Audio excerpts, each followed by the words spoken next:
Are we live? We are. The broadcast is live. Welcome, everybody, to the launch of the Care Experience Month. We're going to talk to a couple of people who are launching this month, the next month, which is the Care Experience Month, and we'll be talking to them in just a moment. At the moment, though, we wish to acknowledge that we're on Kaurna and Wurundjeri land, and that we pay our respects to these people, the traditional custodians whose ancestral lands we gather on today. We acknowledge the deep feelings of attachment and relationship of the Kaurna and Wurundjeri people to the country, and we respect their values, past, present, and ongoing connection to the land, and of course their cultural beliefs. So thanks everybody for being with us on this live Facebook feed. We'd just like to introduce you to Kate McGeary and Dee Michelle. Hello. Hi guys. Could you just Hello. tell us a little bit about, I guess, who you are, just briefly? So I'm Dee Michelle, and I'm an academic from the University of Adelaide. I work at the University of Adelaide. I grew up in foster care. I was in foster care from the age of 3, almost 4, I guess I was, until I aged out of the system at age 18, at which time I received a nice letter from the government telling me that I was no longer a ward of the state. Wow. Kate. I heard that bit before. My name's Kate, and I'm a career development facilitator and a vet business trainer here in Melbourne. And I was in care. I was placed in care when I was 13 into residential care, and I basically got left there and forgotten about, and ultimately was homeless by the time I was 15, and 16 got kind of shuffled over to a different area of youth homelessness or youth housing until 18. Here's your hat. What's your hurry? So that's it. So Did you get great. a letter? It's not a laughing matter. I'm sitting here kind of smiling, going, I wasn't prepared to go that far. Sorry, I shouldn't. It's not a laughing matter at all. But it kind of does become a bit of a joke, really, when you hear about the same story still happening. That's all. It's not And funny. today we're going to talk about the launch of a project which I, as a social worker, am particularly excited about, and I hope that those people that are watching are equally as excited about the opportunity to participate in this launch. So we need you to talk a little bit about it. So I'm just wondering if you could explain to us, and perhaps start with you, Kate, about what you mean by care experience. Well, it's something that Dee and I have discovered we have in common, in the sense that, apart from other things, but that we hadn't heard the term before. So it was a term that I picked up from the UK in doing, I was researching something, and I found an article that said, social workers, please learn from my story. That triggered my curiosity, and I opened it up and I read this story about this young man and his experience, and they were using this term care leaver and care experienced. And then once you have keywords in a search engine and you get the right keywords, it was just like, here it was, like all this information. Up until then, I didn't feel I belonged to anything or anyone. I was just sort of an invisible, lost person. So care experience, to me, it's a funny word in the sense that we were never cared for. We weren't protected. Where I was in a girls' hostel, and we were far from cared for and far from protected. So, but it originated for me discovering it as a UK reference, and then found out Australia uses the term care leaver, and that kind of packed a whole heap more understanding around it. So I was going to ask a question about why you use the word care. I'll do that in just a moment. But because you've raised it, I think, Kate, and it's a really relevant point to me as a social worker, because were you really in care? And but Dee, what do you mean by care experience for you? Yeah, care experience for me is relatively new too. I went along to a Liverpool conference in 2019 April, and it was organised by care leavers, people who'd been in the care of, I think, the state, and they use the term care experience. It's the first time that I'd heard it. So in Australia, I was used to care leavers. I was used to out-of-home care. I was used to Forgotten Australians, but Forgotten Australians is a term coined from a particular inquiry from about 2004 to 2008. Somebody else coined that term. And while some people identify with the idea of being a forgotten Australian, I never did, because I've never forgotten myself a day in my life. I can kind of get why you might identify with that, Kate, if you were put into residential care and then forgotten. I didn't have that experience of being forgotten. I don't feel forgotten, didn't feel really left out, I guess, of the Australian agenda.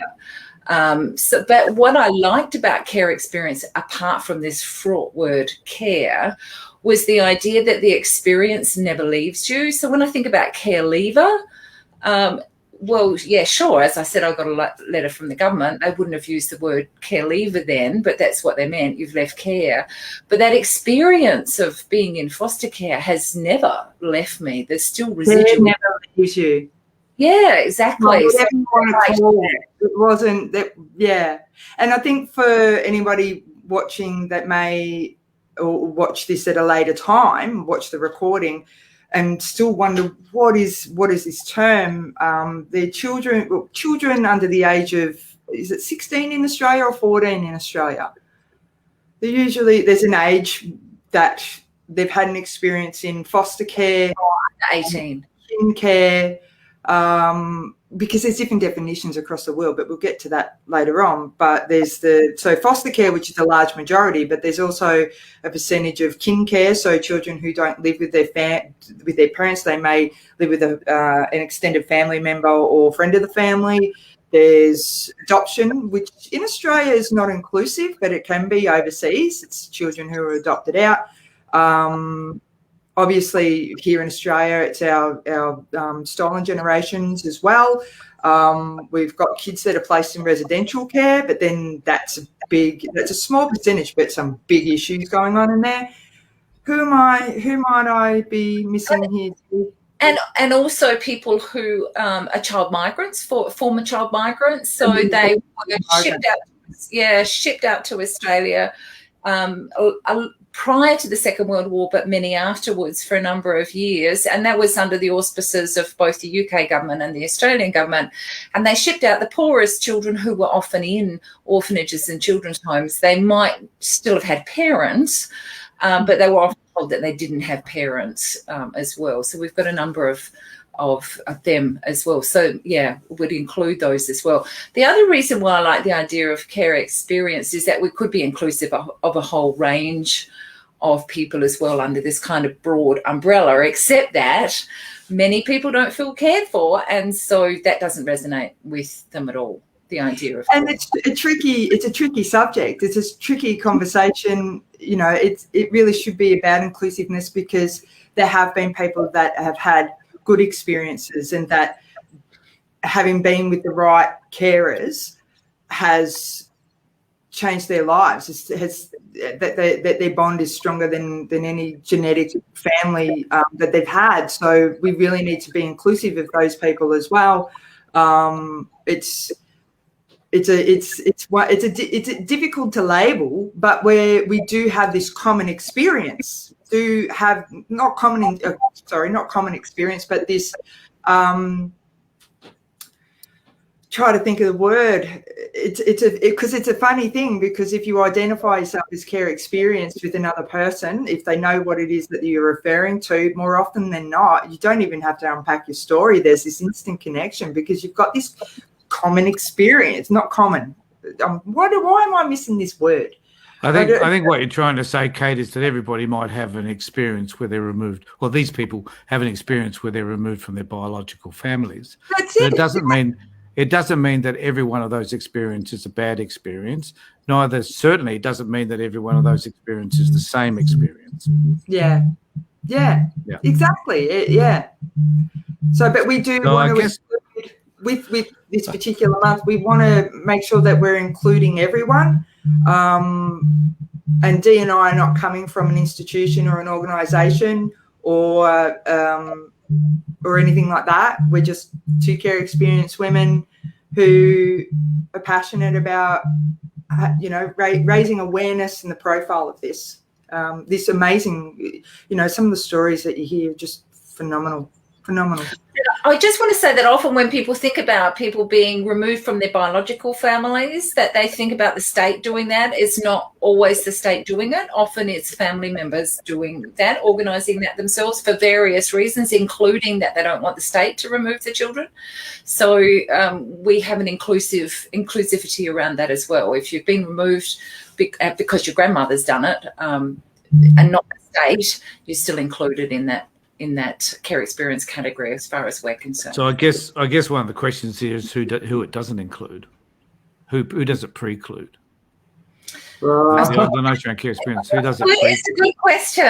It's a deep question. So when I think about it, I think about people who've been removed from their biological families have a disrupted childhood, but there are other children who have disrupted childhoods too. For example, if their parents separate, or if one of their parents dies, that's very disruptive as well. So I guess I think of it's a disruption, but it's also a removal of from biological family. So if you've grown up and you've been separated from, your dad, but you're still living with your mum, then that you're not included in this group. So whether it be a state thing or local services or what have you, it's not necessarily young people who have run away from home at an early age and moved in with their boyfriend and girlfriend.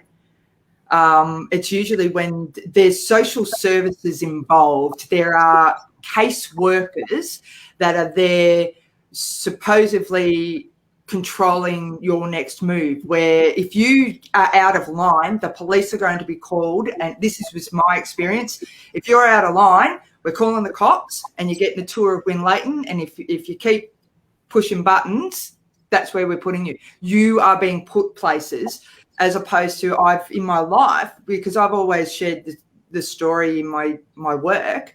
When I do Australian business culture or Australian history, I worked with international graduates for a long time. So they may have pieces of Australian history, but then when I explain other cohorts, such as the Forgotten Australians, sometimes we need to simplify things. But at the end of you'll hear people, I used to say that I was a street kid. And I literally did live rough at times, and there was I was just completely, I was lost in there. Like there was no one following up and looking for me. And then, as I said, I was picked up by youth housing. So the politics and the argument about it all kind of throws me off. But I guess if you were to say who doesn't it include, it's probably not the runaways that social services haven't got involved with. Like you hear about people that leave home at 15. Oh, I left home at 15 and got a job and moved in with my girlfriend or with my mate. And it's like, that's fair enough. You left home at a really early age and you were independent at a very early age. And that's, that's a lot to manage at that age. But yeah, when there's social services of some sort, where there's authorities, courts, where that's... I guess one of the definitions certainly would be children whose parent is the state. So where government authorities step in and they take over the so-called loosely termed parenting role, I guess, would define many of the people that are in care, I would assume. I just got a... Sorry, Kate, is that sort of... Corporate parent. Australia doesn't coin the term here much, apparently. The corporate parent being the workers and the police force and those groups that are there to protect the child. Yeah, I don't know. I'd see the corporate parent as Mr. Murdoch, but that's a different issue. So it's an exciting period to be able to identify the number of people that had these experiences, whatever we would like to call them. And so I guess I'm wondering is what's the significance of having a month like this? When I was discussing this with somebody earlier, Kate, I said that there seems to be an awareness for everything, and this is another awareness. And I'm just wondering, who are we getting to? What is it that you would expect to be the appropriate result of having a month where you're making people aware of kids that were in care? I'll let Dee.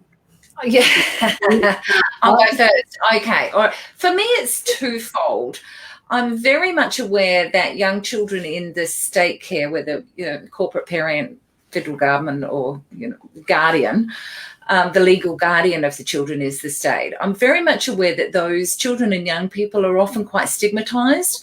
And so we have the organisation Create in Australia, which runs an anti-stigma campaign. And so these young people feel different.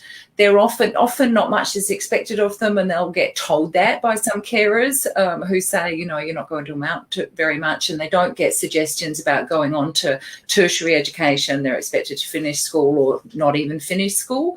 So I'm very much aware that children and young people in the care of the state are often stigmatised. And so I think that if we can say, hey, hang on a minute,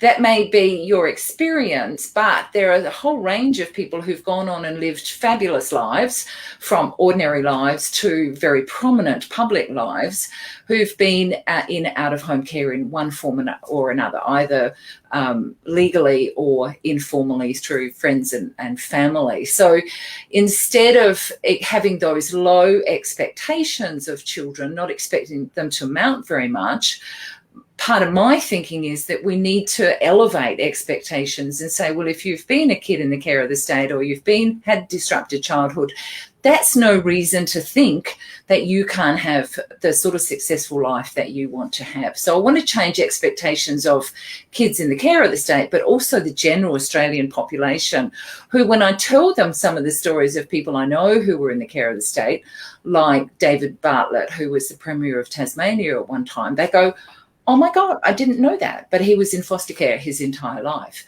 So I want us to shift expectations for kids in care so that they are treated better, so that people expect more from them without expecting too much. So you're also saying that if you destigmatise something, you automatically raise the expectations, don't you? So it seems to follow that you find, yeah. Yeah, you're absolutely right, because the whole idea of stigma is about being socially disapproved of, and disadvantage, the whole disadvantage that comes with it. And the shame is so often has been put on the kids, and you think it's not the kids' fault, for heaven's sake, whatever has happened to them. It is not those children's fault, and yet for some reason, they seem to reflect their family or whatever. It's crazy, but it's hard to make sense of from my perspective, but it happens. So you're saying that sorry, Kay, but you're saying that just to be in the care experience doesn't, because of these other people that have been successful, that it doesn't mean that you will be unsuccessful because of the stigmatization, that you also can attain these levels that other people have also attained.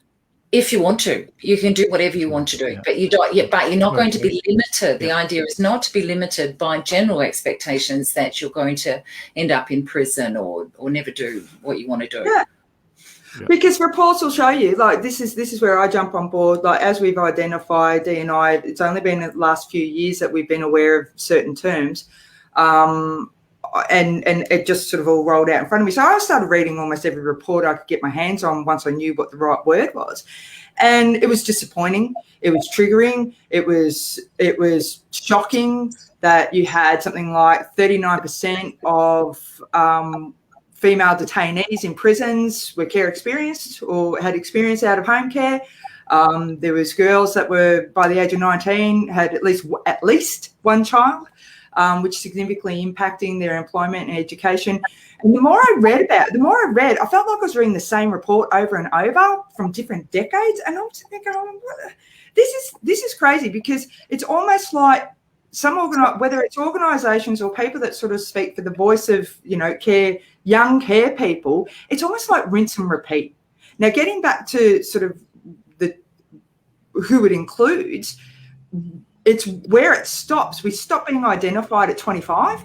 Your lived experience doesn't finish at 25. Okay, some people will say that care will never leave me if it's been a traumatic experience, and even if it was a really powerful, cherished experience, it's kind of formed the foundations of who they are.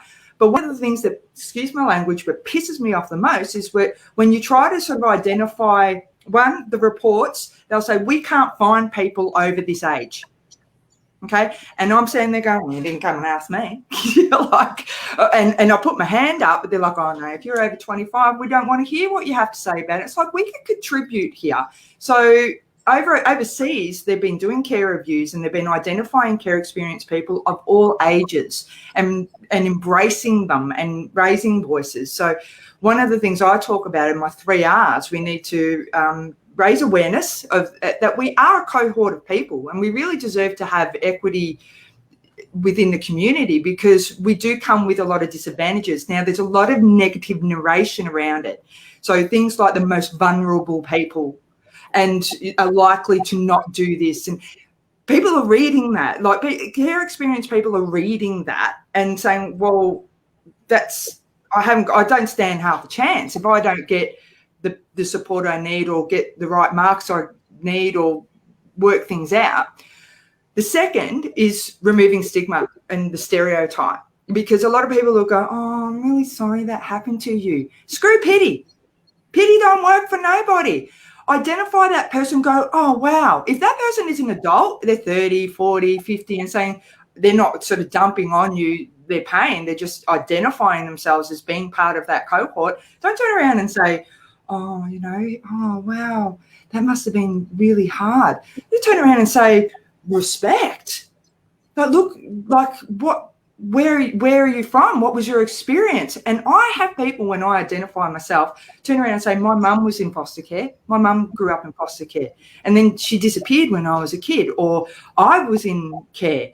Like suddenly people start recognizing it. And then when you say, get rid of the stereotype and the pity, because it serves no one, and start recognizing the potential of these people of all ages, but also recognizing what challenges they have and start creating solutions instead of sitting around pointing fingers and having pity parties. But then I am a passionate redhead, so I tend to get on a little box about it. But my 3 R's is raise awareness, remove the stereotype, and recognise potential, and stop telling our young people that they've got a high percentage of not being able to achieve anything and that they're going to have a life filled with mental illness and health concerns and on the back leg. How are they to aspire if they don't know that they've got their own set of elders and that they can, there's a lot of learning from that.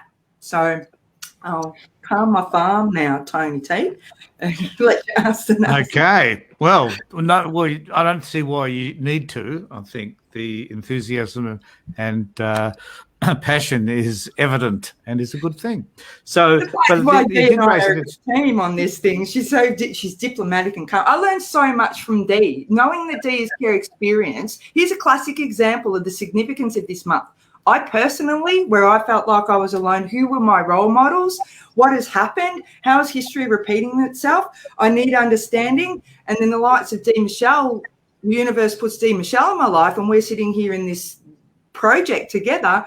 And for me, for the first time, I see a strong role model that I've yearned for all my life as a care experienced woman, to be perfectly honest with you. So, it is a significant month. Oh, and I'm not going to make any comment about that, what you just said at all.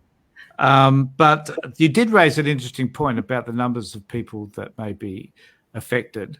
And when you think about number of kids in care today are around in excess of 46,000 children in state care.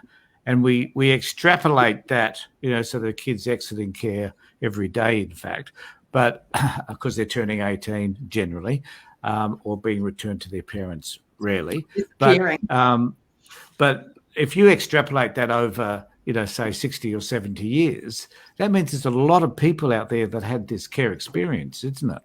Mm. There's a lot. The estimate for the group that's called the Forgotten Australians and it is an estimate because nobody bothered to keep any records. So it's an estimate of 500,000 Australians. And then, if you take that out to their children and grandchildren and possibly great-grandchildren as well. It could be millions, couldn't it? Yeah, a large number of people who have been affected. And then now when you look at the numbers, I'm a bookkeeper by trade, so I'm always going to go look at the numbers. But it was something down to 16,000 at the beginning of the century. So, Tony, I'll ask you a question. How did we get from 16,000 to 46,000 in 20 years? Well, it's also increasing. I can tell you these stats because this is an area I'm involved in. It increases at 7% per year. So the number of people, kids in care is not getting less, it's getting more. But I guess the significant, bringing it back to this question that we had with the significance of the month, and when you look at, some of the other awareness-raising campaigns or areas that we've had in the last 12 months, it's significant for the people that it's impacted. It's significant for their families and how, like, I spent my entire 20s afraid that someone was going to take my son off me. That's a fear that I don't want any other 20-year-old teen or, any other woman who's care experience to have. So if this month creates an awareness saying, hey, we're here, and we start having discussions, so hopefully we can have more discussions around how the experience has gone in different areas of the life. It's not always about the worst. Sometimes we really need to keep that balance with, the good stuff. And it doesn't have to be the highest achiever, but just, that there's people within their community that we recognise that they are here and that their voices have a right to be heard as well. So I think that's a fabulous point, Kate, that you raised, because if you're raising awareness about any particular subject, you're going to have to facilitate a discussion around things that you're raising awareness over.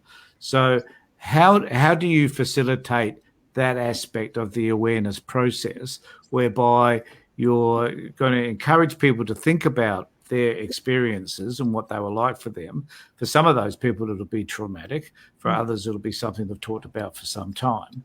How are you going to facilitate those conversations to care for all those people that sit at either end of that spectrum? I will leave that question for Zee. I'm wondering if you mean a specific event during the month, or whether there are other events, or whether you just give a lifeline telephone number. I mean, I don't know. I'm curious as to Blue Knot Foundation, people. Blue Knot Foundation. They're not mentioned enough, but they're specifically for, you must know them, Tony, unless it's a Victorian thing. Blue Knot Foundation is it's a counselling service specifically for people who have had childhood trauma.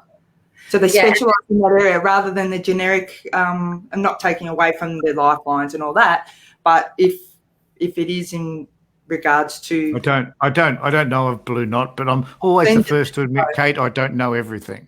That's as other people on this panel will tell you. So there's Blue Knot, but there's also a range of other organisations specific for people who've left at least the state care. So you'll find that there are some people who don't feel recognised because they were in care because their mum or dad put them there, and they're not recognised in the formal systems. So there's there is post care. Services in all of the states. There's specific post-care services, and we have contacted all of those services. They may well want to have an event themselves, but we can also let people know of those services, as well as Kate says, it's the generic ones like Lifeline.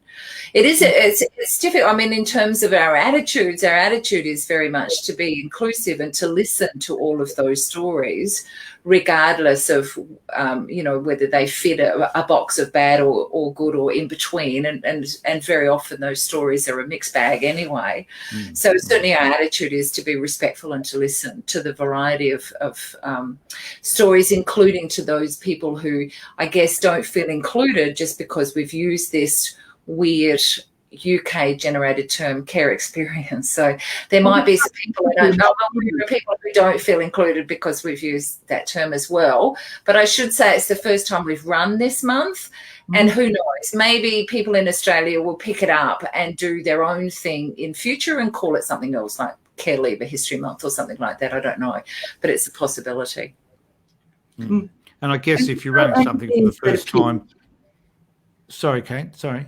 And to shift pity to empathy, to empathise with others is different to pitying others if they identify themselves. Because I think that as you get older, there's elements where you should be really proud of what you've become, especially if you've come from a space where there was no leg up, no support, and to be proud of who you are You know, we shouldn't be ashamed. We shouldn't be ashamed. You know, I know that I've identified myself at times when people go white. And then they think, oh, you know, you must have been really naughty. And I'm like, no, I became naughty. I learnt from my environment. I got naughty. I'm not, just because I ride motorbikes and wear leather jackets now, it doesn't mean I'm still naughty. It just means that I like motorbikes and leather jackets. Yes, terrible. And actually, I do have an issue with the word naughty when I hear any parent use that word naughty for kids. But and you may not be naughty, you might be disruptive these days. I don't know. You know, might be pushing the envelope. Yeah, non-conforming. Yeah, non-conforming. That's it. Yeah, much better, softer word. I got bored, I was disruptive. And I clearly remember it. If I was bored, I was disruptive, and it was never a good way to go. But you know, when you're a kid. Well, there are reasons why kids become disruptive, though, and we need to understand those reasons, I think. The other thing I want to ask you guys is, do you think governments are aware of what you're doing? Oh, what we're doing? I don't know. Like this awareness. Have you made any extra calls that you haven't mentioned, Dee? I don't know. I have written to the South Australian Minister for Child Protection, and I've written to the Guardian of Children in South Australia, and I've written to a couple of people that I know in the Department of Child Protection. So they're aware in that respect. Nobody's responded in any way. I'm in South Australia. I haven't written to the other state ministers at all. Part of it is, you know, I'm happy for state governments to be aware, and it would be nice if they fronted up with some money at some point for us to run events. But this is very much a grassroots movement. And so I certainly don't want governments muscling in and telling us how to do things and disagreeing with us in some ways, because they might not like our comments. I must admit I did have a bit of backlash from somebody that I wrote to who was rather taken aback that care experience people would come out and say, hey, we've been oppressed, we don't like the way that we've been treated, and we're going to speak back now to the system. So not everybody will appreciate that at all. So yeah, they'll be aware of it. Sorry? What would be wrong with that? Yeah, we're being disruptive. Oh, that's right. It can't be that way. Yeah. I think too, it's a lot of it is about governments refusing to accept the fact that their behaviour has also damaged children, as we saw they through a number of apologise. That inquiries. was what I found hilarious. Well, apologies aren't good enough. I don't think. No, I agree. And if I could just make a point that it's really interesting to me that when we trot out the bad statistics, which I don't disagree with, so, you know, the statistics are there and they're pretty awful. So when we trot those out, nobody in the government says this is our fault. We've done the wrong thing. What should we be doing better? Somehow it becomes the fault of the kids. But if we end up with somebody who's done really, really well, then the state takes credit for it and says that the system must be working. So, you know, it's quite contradictory in that way. In many ways, they can be quite the bad, you know, the worst parent if you look at some of those bad outcomes. But they do want to take credit when somebody turns out well. Yeah. So they're not participating, but I guess that's one of the things you could have, you know, like perhaps to have a minister at some point during the month talk about their awareness of kids' experiences while in care, and I guess what they're doing for those children as they exit care, and what do they do for the lifelong issues that are created by kids being in care. And of course, from my experience, they tend to blame the biological parents for everything and don't take any responsibility themselves, regardless of the fact that a child might have 40, 60, 70, or even 80 placements while in care. Now, finally, before we wrap up, guys, are there other countries involved? You've mentioned Scotland. I think the UK is involved in this. Anyone from the US or any other parts of the world? Yes. Canada. Yeah. Sorry, we've got a steering group. So there's two of us from Australia on that steering group. This is the first time we've done it, so I expect that we might do things differently next year. Who knows? There's in the United Kingdom, there's Scotland represented, Wales, England, Ireland. Who have I missed? Kate, and then there's New Zealand. New Zealand, and there is somebody from the United States. One of the difficulties is around this care experience name because it's very familiar in the United Kingdom, even though not everybody agrees with it. But in New Zealand, the United States, Canada, it's not used. It's not used so much. So just to get some context around that, we've mentioned that, you know, this is an inaugural event and things like that. We've only been working on it for the last couple of months, and we're part of an international steering group.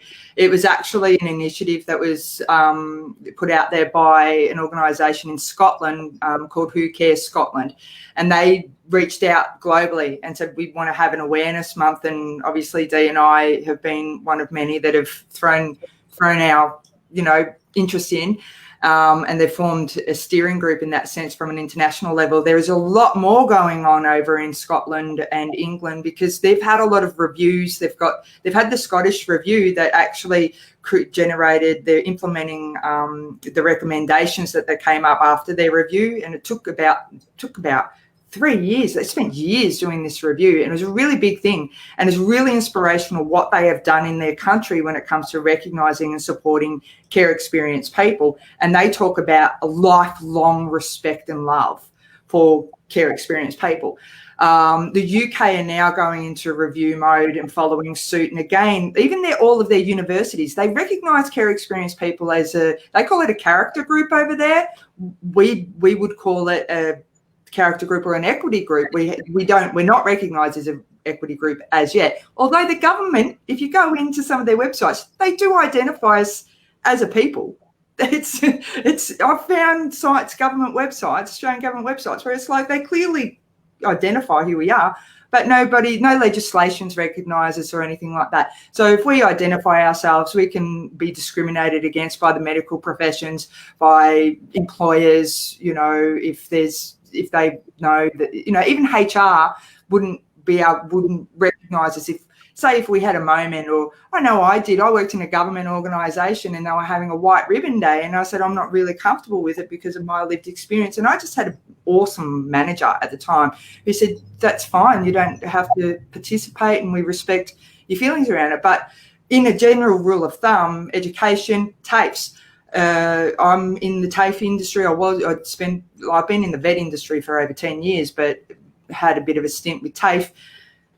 They don't even recognise children who are in out-of-home care full stop as their protective child protection professional development modules. I was taken aback. I'm like, TAFE teachers aren't even being compliance trained around identifying these kids, let alone as adults, us as adults. But getting back to the other countries piece, so I guess I just wanted to say that it came from an overseas piece. Dee and I have teamed up. It didn't have enough time in it for larger organisations to get involved. That's what I believe, because at the end of the day, they're still businesses and they usually have these plans. But then you've got the early adopter thing. You know, that whole early adopter and the laggers, the bigger organisations they're probably sitting back watching and going, we'll see how well you go with that. We might jump on board. I think certainly one of the key issues in Scotland was that they had a chief minister who was very passionate about this issue. Yeah. And I believe that at some level that makes a difference. Massive. And that one of the things I think that we should be working at in this area is to find those ministers. It doesn't have to be the Premier or the Prime Minister, but certainly a minister who's passionate about caring for kids, whether they be in care or have exited care as adults. We need to find those people. I'm sure they're there. We just don't know who they are. Again, the awareness month, hopefully they can go, hang on, okay, because we're not sort of like, look at us, we're oppressed, and, you know, it's not about justice. I know that some groups it's about justice and things like that. For us, it's about inclusiveness. It's about awareness. It's about that we're in the community, that it's time to have discussions, recognise lived experience people and start having discussions with them without them having to have some kind of doctorate in psychology, or no offence, but having a wider range and scope of voices to be able to go, okay, what are the solutions here? Because we know, and Dee said to me the other day, history just keeps repeating itself. But we know what has been done does not work. So it's about time we actually started stopping and listening. And if these ministers can have these conversations and start going, okay, it's a bit of a club. That pisses me off a bit. There's a bit of a club thing going off. But, you know, I was never really good at clubs. So it's always good being an outsider. Don't do they? Hey? Oh.